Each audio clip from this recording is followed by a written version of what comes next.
we've had quite a few nice sunny days.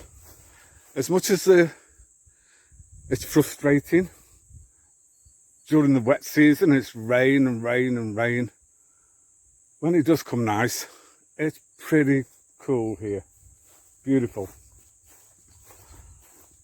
So I had that African Tulip come down, managed to chop it up, but obviously it takes a while to dry out, and there's, even though it's been chopped up into logs, there's the odd shoot beginning to come, which I was half expecting. It's happened before.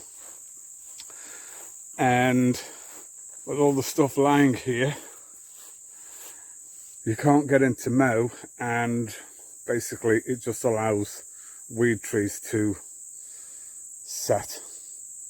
Anyway, I've been putting, for the last 4 days, I've been putting oil into the stump of the old tree.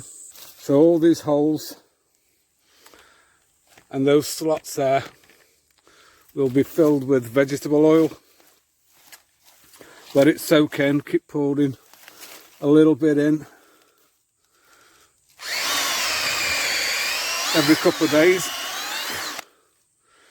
and then that will, when we start burning, will encourage the heat, the flames, to go deeper, and we'll sort of burn all these side roots, and then we can mow and keep this tidy. So I'm just going to keep drilling as many holes as I possibly can, and then start and pour some oil in there. Come back every day, put some more oil in, and maybe, say in a week's time, start and burn.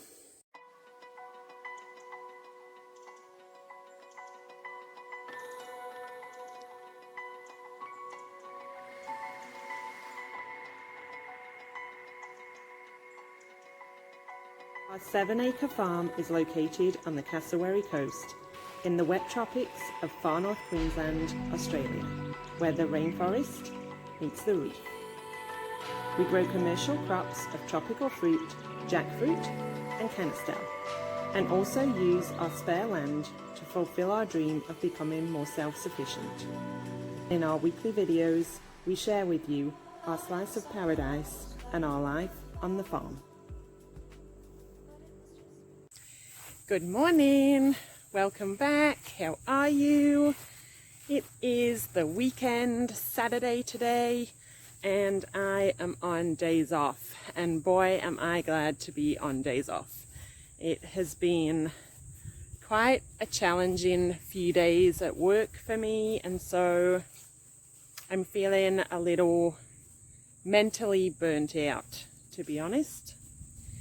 So it's nice to be on days off and the sun is shining. We have lovely blue skies, so that just in itself makes you feel better, right? When the sun comes out, I don't know, just makes you feel alive, gives you a little bit of energy, makes you want to get outside and enjoy it. So that's what I am about to do. Ian has started to have a go at tackling those fallen trees that came down before the wet season. I've got him a drink of electrolytes because yes, the weather is glorious, sunny, blue skies, but boy is it hot, and trying to burn logs, you know, even more sweaty. So I've got him some electrolytes to drink here. So yeah, there hasn't been a lot to film this week so far because it's been so dry. Ian has managed to catch up on things like the mowing, which there was a lot of mowing to do, and foliar spraying, did a little bit of pruning. So there wasn't much to put into a video for you guys. So hopefully we get some footage for you this weekend. And let's see what Ian's up to. We have fire. This is going to look so much better down here. I love a good clean up.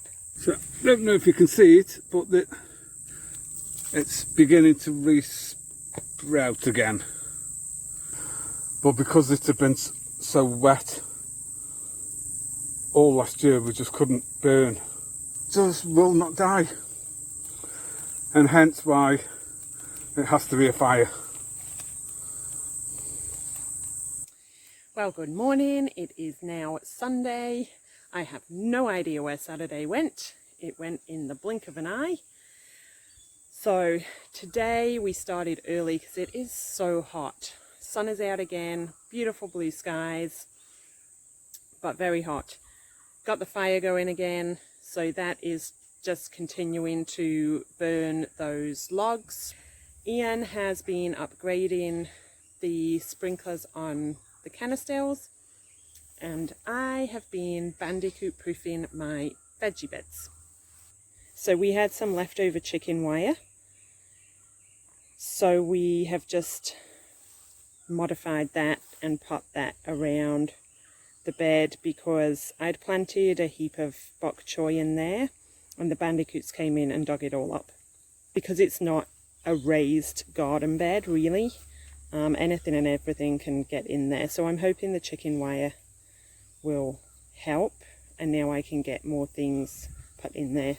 I've got some cherry tomatoes that I've put in there. Cucumber seems to be doing okay. That is perennial capsicum. They can last about 5 years in the tropics, and that one probably is coming up for that. So I have harvested some seeds and have got some new plants going. They are only little capsicums anyway, or peppers. So some more bushes would probably be good. And need to do this bed. So I'm probably going to put corn in here. I'll just fill this bed full of corn, but again I need to keep the bandicoots out because I want to direct seed for the corn, and I'm just hoping that the rats don't get in. And this is wing bean, which has only just started flowering this week. I'm probably a bit late for this really. Wing beans should be grown more in our summertime when there's high heat, high humidity, which we still do have at the moment. So that's why they're kind of going okay. But I don't know if they'll last through the winter or not. We'll see. So far so good. They're beautiful flowers. You can actually eat those. I think the wing bean is called the supermarket plant because you can eat the tubers, you can eat the wing beans, you can eat the flowers, you can eat the leaves. Okay, first job of the morning is to water all the seedlings. The sun is so hot. It's okay for the seedlings when it's hot, humid but overcast, but when it's bright sunny like this, they need a lot more water. Then I've got to get down to the fire, to stoke the fire a bit more. Angela wanted some of this wood here for her raised garden beds to build up before putting soil in, the hugel thing. But the problem is, the wood on the African Tulip doesn't burn well. It isn't grained like normal wood. It's, I'd probably best describe it as a bit like balsa wood. So it doesn't burn with flames. It just kind of smoulders away. So I need some of this timber here to get the fire going so that I can then put the African Tulip logs on, and that will encourage it to smoulder away. Don't know if there'll be any wood left for Angela or not. Maybe, maybe not. So fire's still smouldering. Still got in the background there some big trunks. Probably going to be too big for me to manhandle, so I'll chop them up. This will be day 3 of the fire, burning 24 hours a day. So I'll get this stoked up, and then it's on to the seedlings. Smoke is beginning to build. That will burst into flames any minute, and hopefully get rid of some more of the bigger logs. So that's job 2 done. Okay, next job number 3 is to go round and treat all the young rootstock that we've planted of the jackfruits with this neem oil. Here, where it's gone brown, and you can see basically just the veins. So there's red spider mites that colonate the potting mix more than just ordinary soil because there's more airspace, and they feed off the green chlorophyll in the leaf.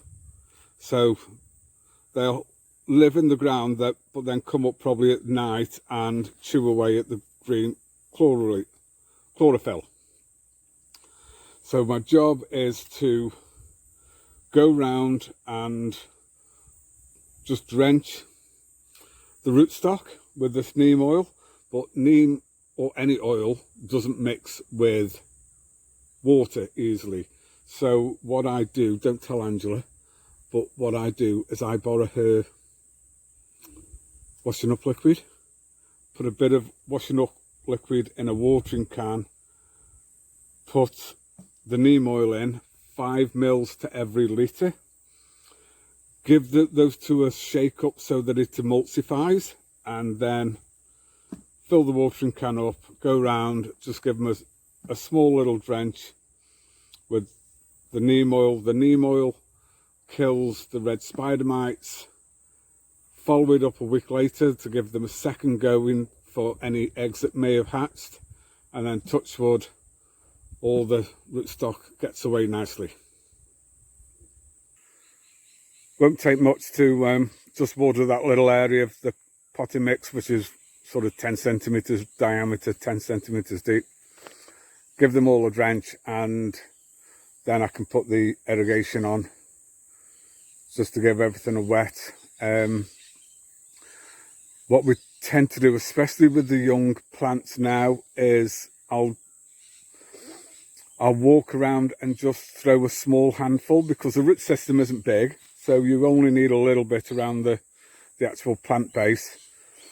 So give a bit of a fertilizer, then I'll put the irrigation on, because the irrigation's sort of a 3 metre diameter, so there's no point in putting fertilizer through the irrigation system, because you're just watering a massive area and the root system's only small. So we do that for the first season, and once we've gone through like next year's wet season, then we'll spread the fertilizer further or use fertigation when it's a dry period. So, God, I've walked some miles today. Everything's had a splash of neem oil, and it certainly seems to have made a difference to the new stuff that we planted and put neem oil straight on, as opposed to the ones that started getting chewed. So fingers crossed that's something resolved. So yeah, all the young seedlings have had a splash of neem oil. Everything's been fertilised, big trees, small trees, and back here to build the fire again, ready for overnight. Burn down, then load it up again until all this is gone, and hopefully those big trunks are all burnt. Hey, you watch your feet. Are we going to do the gate for Mum? Hey? Okay folks, good night, and thanks very much for joining us. Bye now. Thank you.